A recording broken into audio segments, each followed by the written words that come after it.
Hi. I'm just waiting for a couple people to come in. But I'm excited. Hi. Hello. Hi. I'm gonna wait because I tend to jump right in. But this I don't know. I woke up with this on my mind and I was like, I haven't been on in a minute. So let me share just some of the things that have been coming out for me in meditation and such. Hello, love.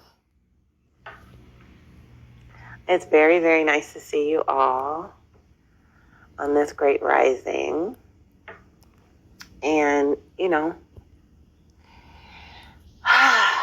so I've been doing, it has been a long time. I know it has been. The thing about me, and I mean this, because I follow a lot of folks.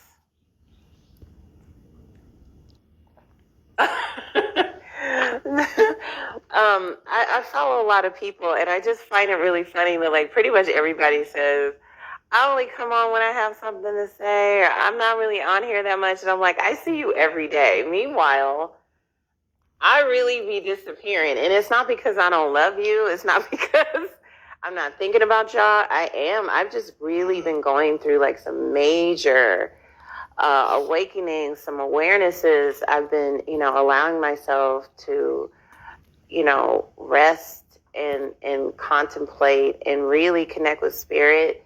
And there's been so much that's happened for me.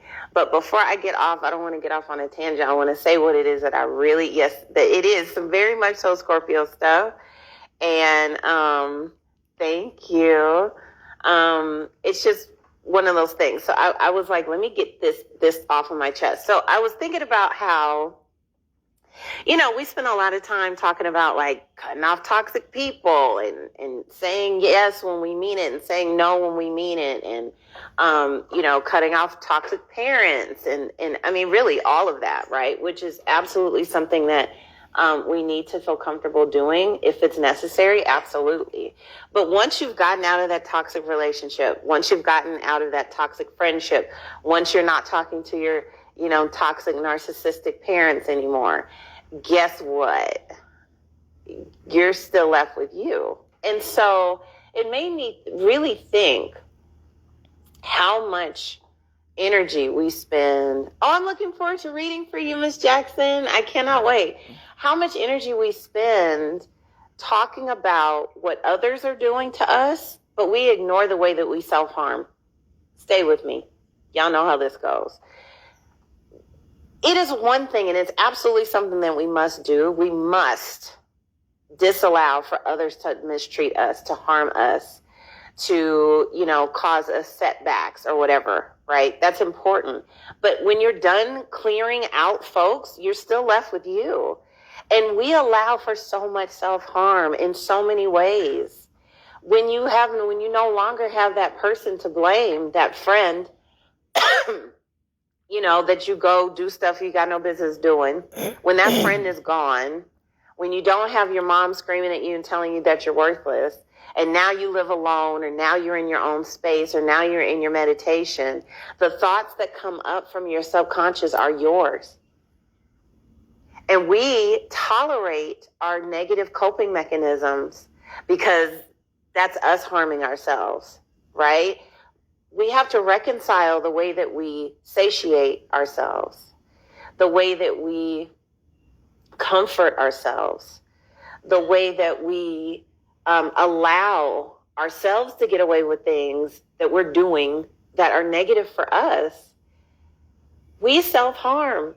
And it's an ugly truth, but we don't want to look at it. It's a lot easier to say, this person is toxic towards me. This person treats me poorly. This person is this and this and that. This person is this and that. This person triggers me, whatever. But you're not looking at the fact that you're being triggered and why you're being triggered. And then that is indicative of work that you need to do on yourself. Because truly, no one can make you anything. Nobody can make you do anything. People can walk you there. People can stroll with you to the edge, but ultimately we're in control of our vehicles, of our vessels, and of our emotional and mental state. So this is another aspect, yes, to accountability, but when it comes to ourselves, not just to how other people treat us. And so what I've been experiencing in this training that I'm going through, and it's been very intense, it was okay to, in comparison, because we do this a lot, in comparison to others, I am at a place in my life that I should be very proud of. I live in my dream home. I don't deal with any form of violence or harassment at all. I am very happy with my life. My surroundings are beautiful. I am very comfortable. I am incredibly blessed, right? And so when you have that, when you've gotten to certain places, some folks kind of stall, and it's like, okay, well, what do I do now? And so in this deeper internal work, I'm being shown all of the things that I'm still clearly struggling with, right? That like I've gotten as far as I can get, putting out the regular amount of effort that I used to. And now I'm being called to step it up. Now I'm being called to take it to a different level, right? So now instead of looking outward, because I have so much adjusted my outward experience, and your outward experience in some ways is a reflection of your internal. I've been told now it's time to take it to a new level. And it's been really scary for me. It's been very humbling for me, because I have always been, just in my family, and you black sheeps and kids that have been made to be the parents of your siblings, or those of us that weren't fully parented all the way, those of us that have been through that, having too much responsibility too soon, we tend to be the most disciplined one in the group, right? We tend to be the one that everybody else can rely on. We tend to be the one that's always giving the advice or whatever. And so we can look at the immaturity or the irresponsibility in others pretty easily, because, they call us for assistance. And so I found that can be something that we get really used to, and that we get really comfortable with, while ignoring all the ways in which that we could still be doing better. We could still be doing more. Areas of laziness, areas of lack of discipline, all these different things that have actually been standing in the way of us getting where it is that we really want to. But because in comparison to other people, we're doing great. Comparison, and my comparison to other people, is not the standard of my goal for my life. Like, that's not what I'm waiting on. My goal is to not be in comparison to other people my age or other people where I'm at, to feel good about myself so I can then rest on my laurels and not do anything. Like, that's not what I'm called to. I'm called to my personal excellence.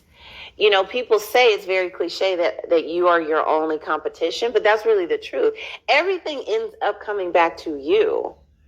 So like I said, when you've gotten rid of all of the toxic, and when you've gotten rid of all of the issues, the people that were, causing you issues or pulling you down into your old cycles, your old ways, now you're at home and you have time to yourself, and you're still not meditating like you said that you were gonna.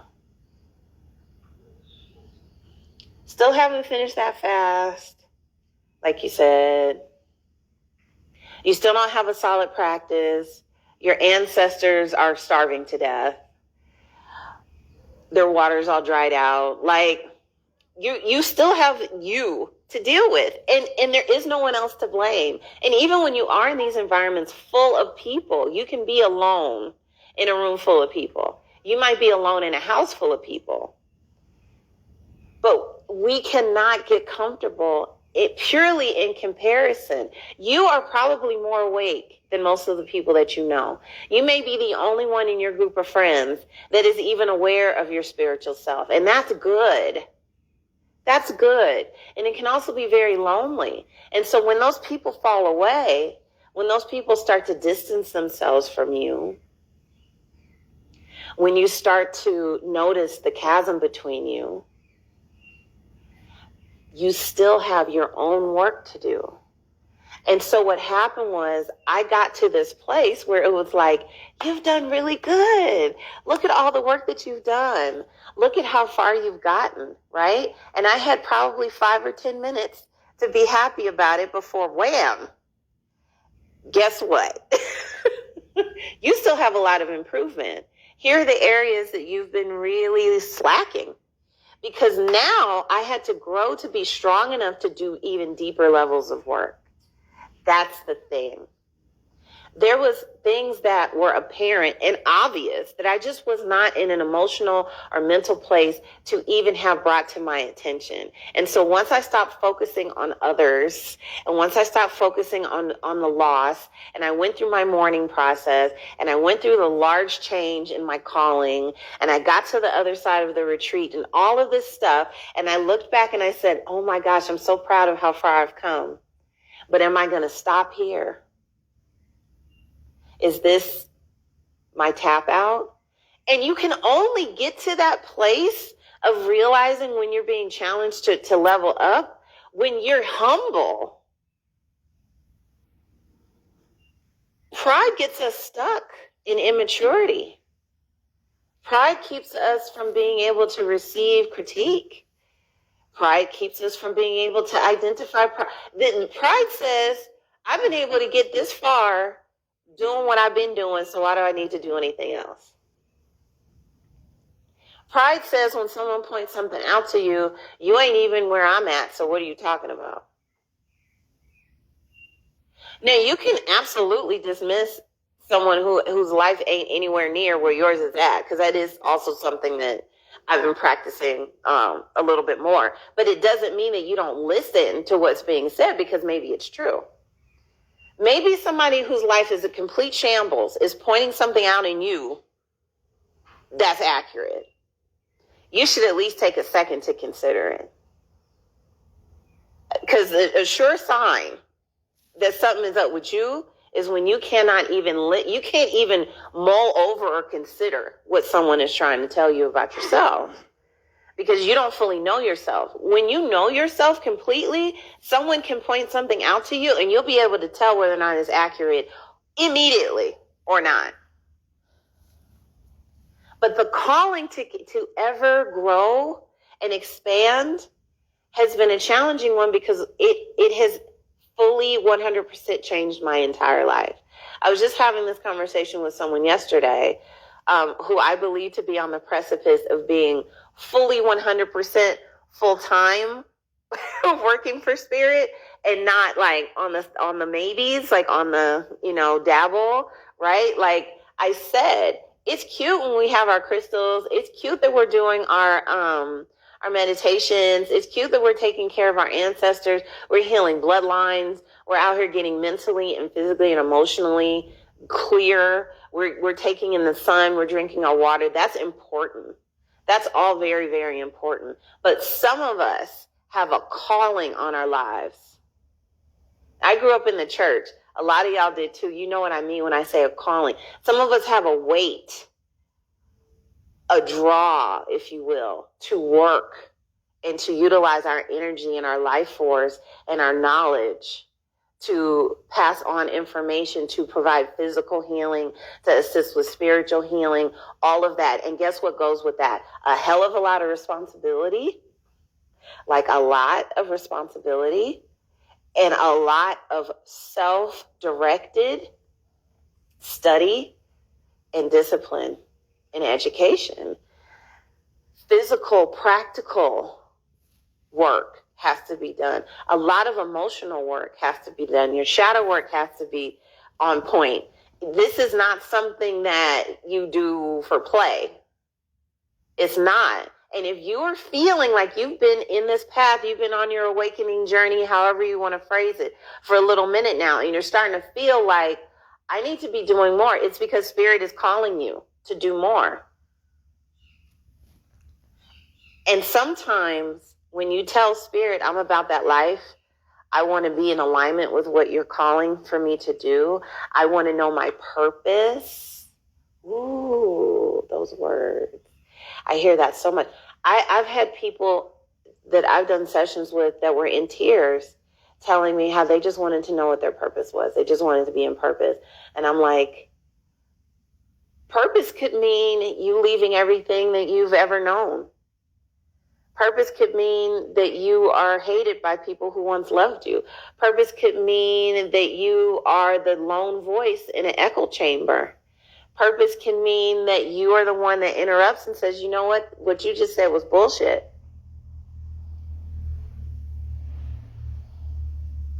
Purpose, being in your purpose can mean sacrifice, and it oftentimes does. Walking in your purpose can be very uncomfortable.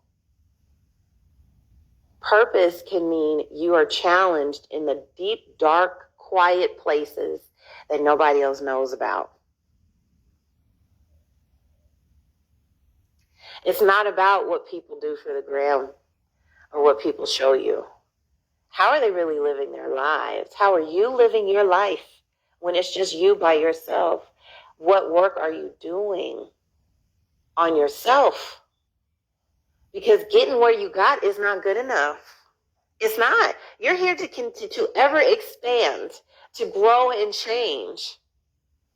That's what we're here to do. We're here to experience and to learn and to figure out and find out what our greatest possible expression of ourselves is. It's exciting when you really think about it. It's exciting when you think about it. We are so young still. We have so much more time to learn. We have so much more time to experience.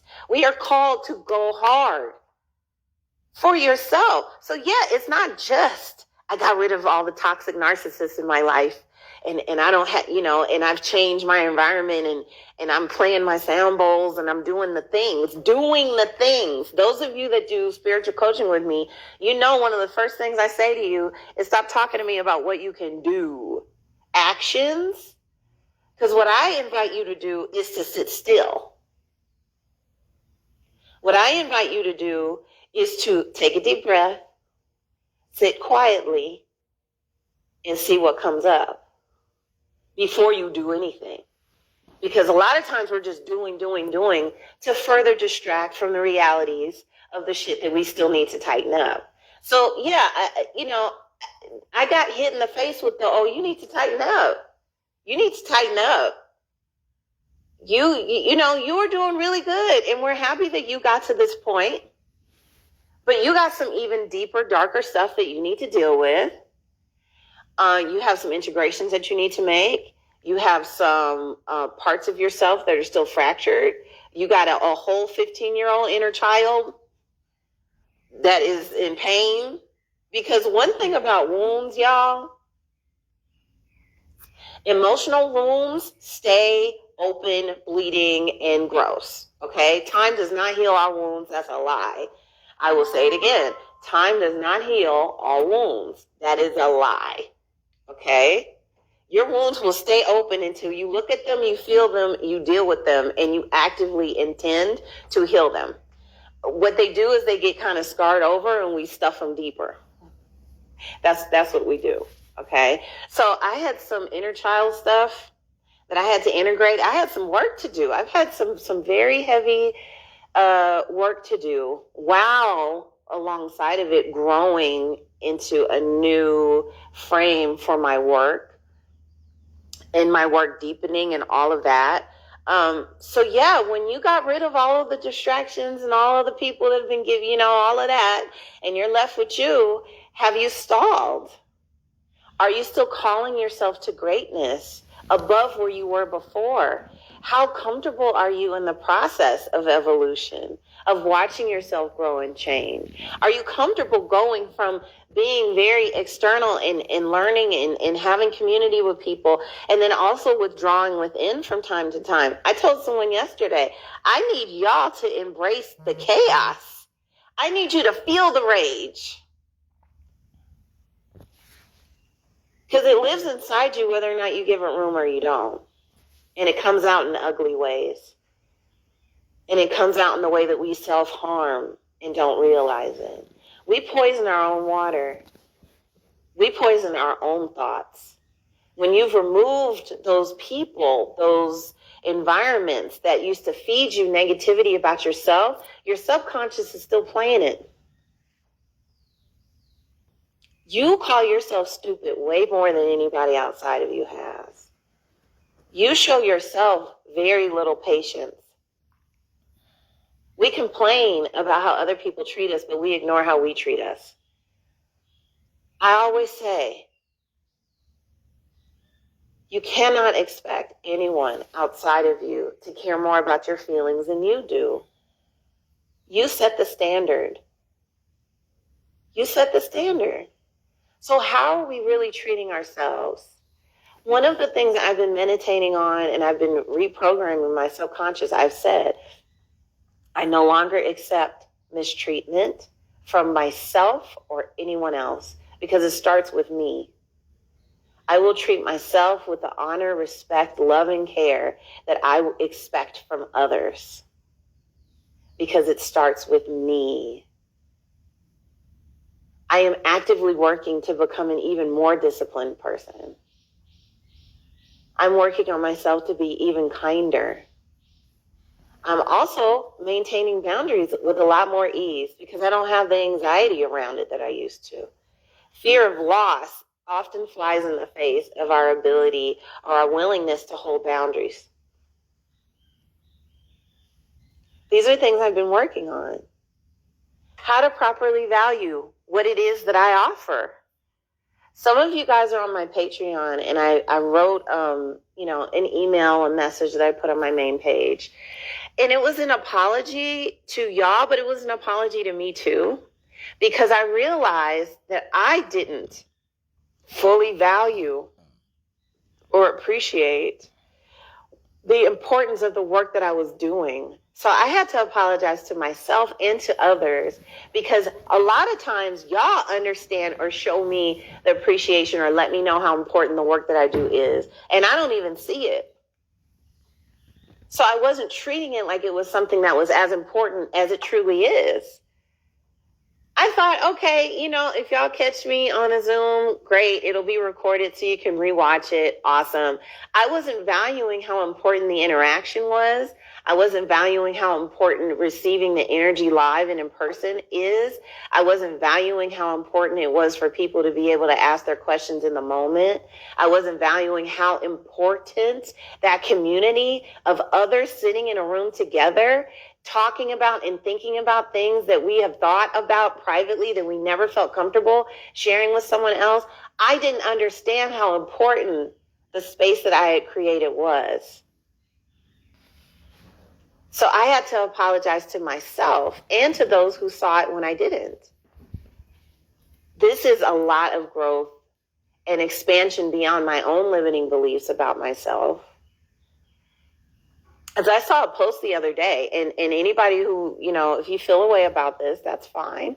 I always say you don't have to agree with me. You just have to respect me, and we can, disagree. But I saw someone who posted not too long ago that most of the spaces, at least on Instagram and Twitter and, these other platforms, that when you look for Black spiritualists, Black women spiritualists, they are light-skinned by and large, young, model looking, and that women that look like me, older, chocolate, short, pudgy, don't hold as much space. And a lot of people, I had several people DM me like, can you believe this? This is divisive, da, da, da. How is it divisive when it's the truth? We're just going to pretend that colorism isn't real? We're just going to pretend as if these apparent biases are not very much so alive and well on these platforms. We're still in this practice of ignoring the reality because if it's a privilege that benefits me, I'm just going to act like it's not real and gaslight people that are actually experiencing it. That's like saying ableism isn't real.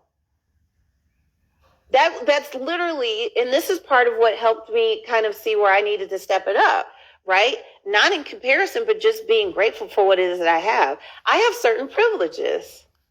I'm a very privileged woman, especially compared to a lot of other people. I'm very privileged.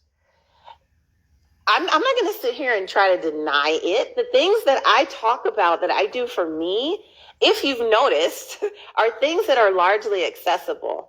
There are things that I have access to because of my income, because of my ability, my body, my where I live, things like that. I have certain privileges. And to sit there and deny it is disingenuous and it's ugly. Period, point blank, full stop. I'm not going to sit here and talk to people who may not be in the place where they're trying to get and make you feel bad about not having those things. I'm here to support you. I'm here to share what I know, and I'm here to be honest. So whatever ways in which that my pretty privilege, my, living where I do, my income, the size of my house, whatever, if those things are benefiting the car I drive, you're shady. Porsche game. If you can't take full accountability and be honest about the ways in which that you have privilege, then you're continuing to do a disservice to your community, and it's ugly. Now, having privileges doesn't mean that life is 100% easy. It doesn't. But it ticks off on the list of obstacles to you getting where you're trying to go. So we got to be really honest about that. And I realized that part of what was keeping me from fully embracing,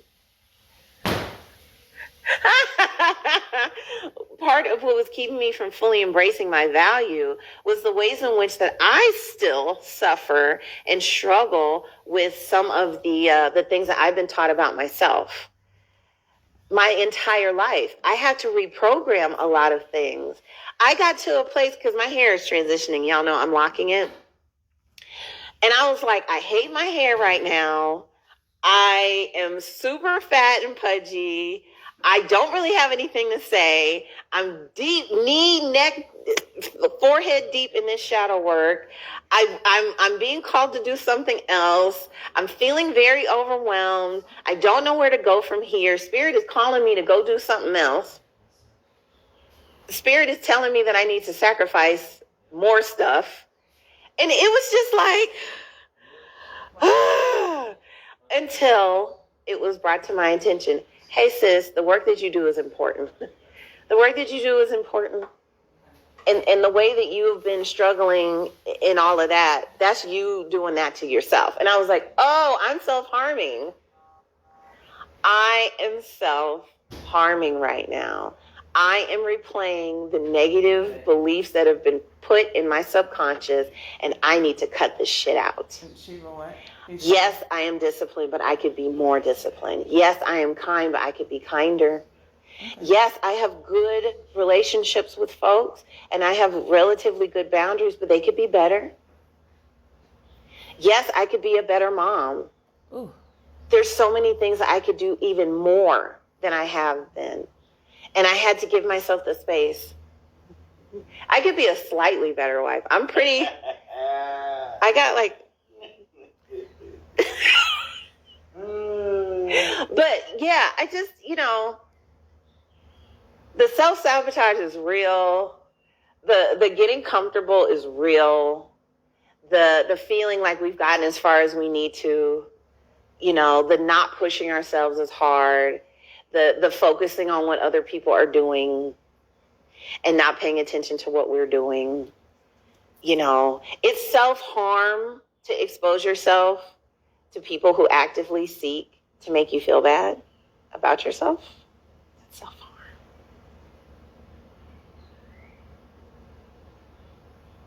It's self-harm to sit and look at people who have things that you don't, knowing that it makes you feel badly about where you're at. That's self-harm.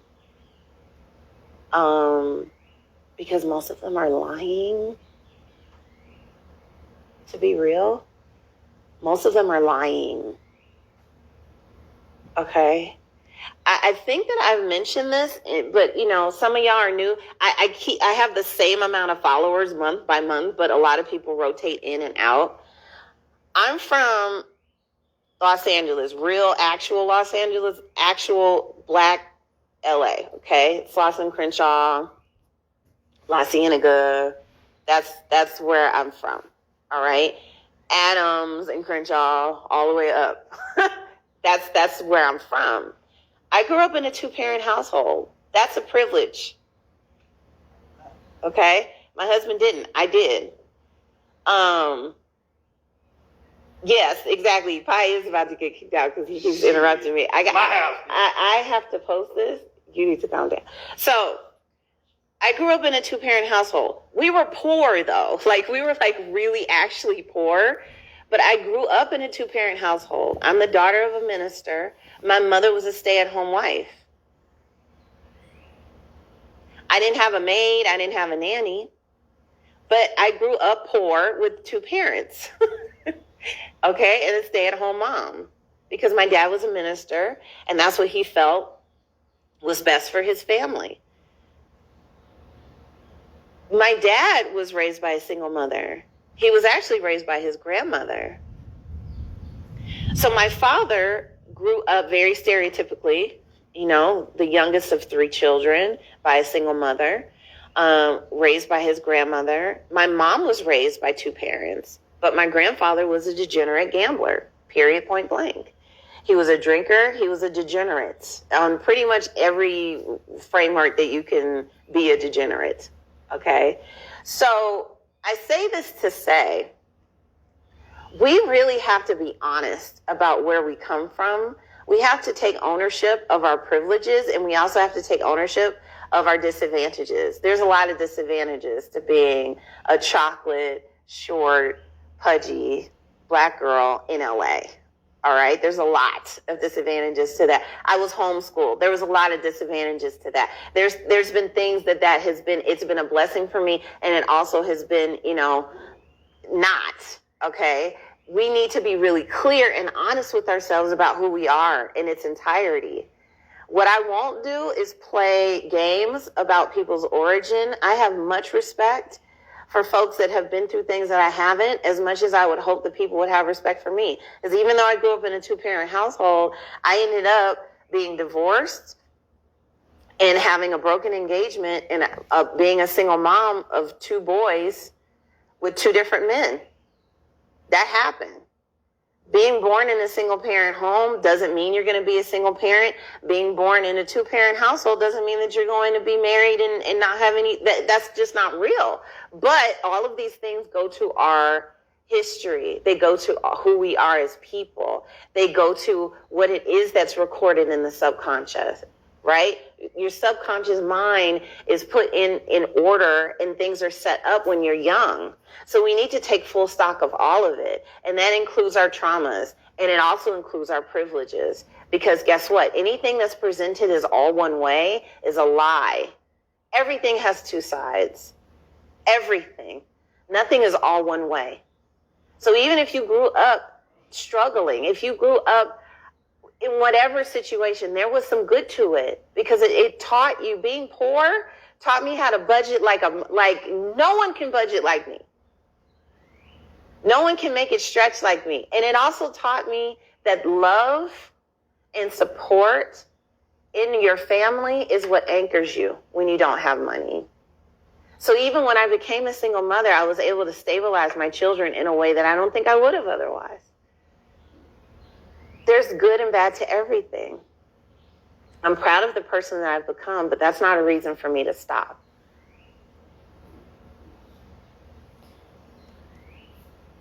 I have to keep pushing myself to do more, to become more, to be better, to grow, to be more.